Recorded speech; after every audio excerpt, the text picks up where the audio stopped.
Grabe yung beef.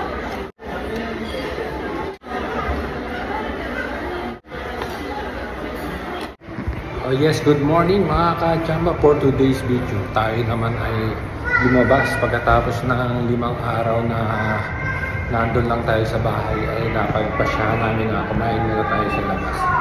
Nag-malling kami ngayon mga ka-chamba after ng delivery namin. Pero galing ako sa biyahe kaya toilet muna tayo. Dito nga pala tayo ngayon sa Ion Mall Okazaki mga ka-chamba. At syempre sabi ko nga sa inyo, magbabawas muna tayo at dito tayo pumasok. Kita nyo naman ang toilet dito mga kachamba. Isa to sa mga nagugustuhan ko dito sa Japan. Napakalinis ng toilet nila at napaka-convenient gamitin. Ayan, meron pa ng toilet para sa mga bata. Oh. Kaya hindi nyo na kailangan kargahin ng inyong mga anak at dahil meron silang sariling ihian. So disclaimer lang mga kachamba, hindi lahat dito na gumagamit ng toilet ay may disiplina. Meron din naman mga pasaway. Ito, tingnan nyo rin yung kanilang diaper changing station nila dito mga kachamba. So dito, kapag may kasama kayong mga babies or infants, hindi kayo mahihirapan magpalit ng kanilang mga diapers dahil yung kanilang mga toilet dito ay meron ganito. Kaya iba talaga dito sa Japan mga kachamba, pagdating sa mga toilet talagang bilib na bilib tayo dyan mga kachamba. Pero bakit nga pala dito napunta ang ating usapan? Ang usapan natin ay kakain nga pala kami ngayon. Ayan, meron pa nga pala dito para sa mga priority. At syempre, para sa mga girls. Pero hindi na tayo pwedeng pumasok dyan. Pero dito, pwede kahit sino ang pumasok. Kaya, pasok na mga kachamba. Samahan nyo kaming kumain dito sa Hokkaido Kitchen Yoshimi. Pakiramdam ko tuloy dito mga kachamba ay nasa Pogo Hub tayo at nandito tayo ngayon sa KTV VIP room. Pero kidding aside mga kachamba, napakaganda ng ambience dito. Lakas makasosyal. Habang hinihintay natin ang ating order mga kachamba ay syempre paglaruan muna natin ang ating camera para pat vlogger tayo kung hindi natin gagamitin ang ating video. So ayan, surveillance natin ang kapaligiran mga kachamba. Ayan mga kachamba, parang naglalaro lang tayo dito ng bahay-bahayan. At dumating na nga ang inutusan kong robot.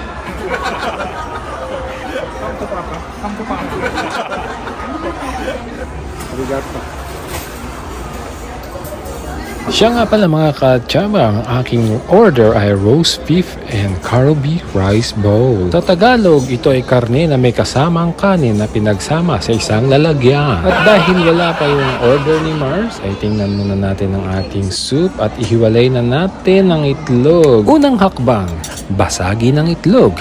Hiwalay ang puti sa pula.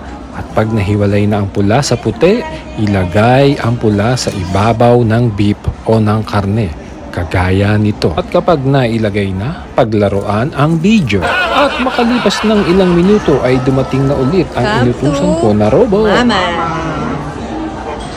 Sa wakas, makakakain na ako mga kachamba dahil pares nang dumating ang aming order. At paglapag pa lang sa lamesa ng kanyang order ay agad nang naglaro ang kanyang camera. O ayan, kita-kita niyo naman mga kachamba. Hindi ko na kailangan magsalita. Siyempre, kailangan nating ipakilala ang kanyang order. Ang kanyang order ay Sapporo Chukamen Rice Bowl. Sa Tagalog, hindi ko na alam sa Tagalog. At ayun na nga, paglapag ng kanyang order, nauna pa siyang sumubo sa akin. Susubukan na natin tikman mga kachamba.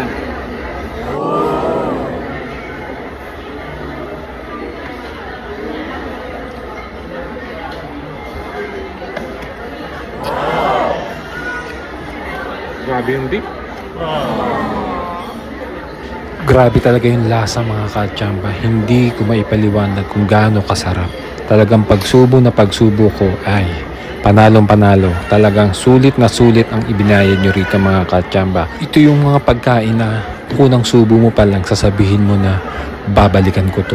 Hindi maaaring hindi ko ito uli matikman mga kachamba dahil napakasarap talaga ng lasa niya. Talagang wala ka may tatapon. Yung roast beef niya, yung carabin niya, yung soup, pati yung mga side dish niya. Talagang lahat masarap mga kachamba.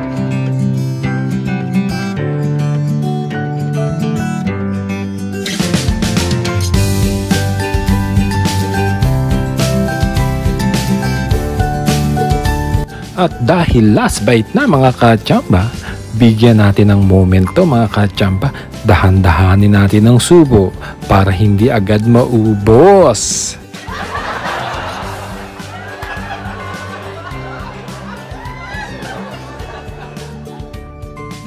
Kaya kung i-rate natin to mga kachamba from 1 to 10 at 10 yung pinakamasarap, ay walang dalawang isip mga kachamba. 10! Uy! May natira pang konti. Simutin natin yan. Wala tayong ititira dito.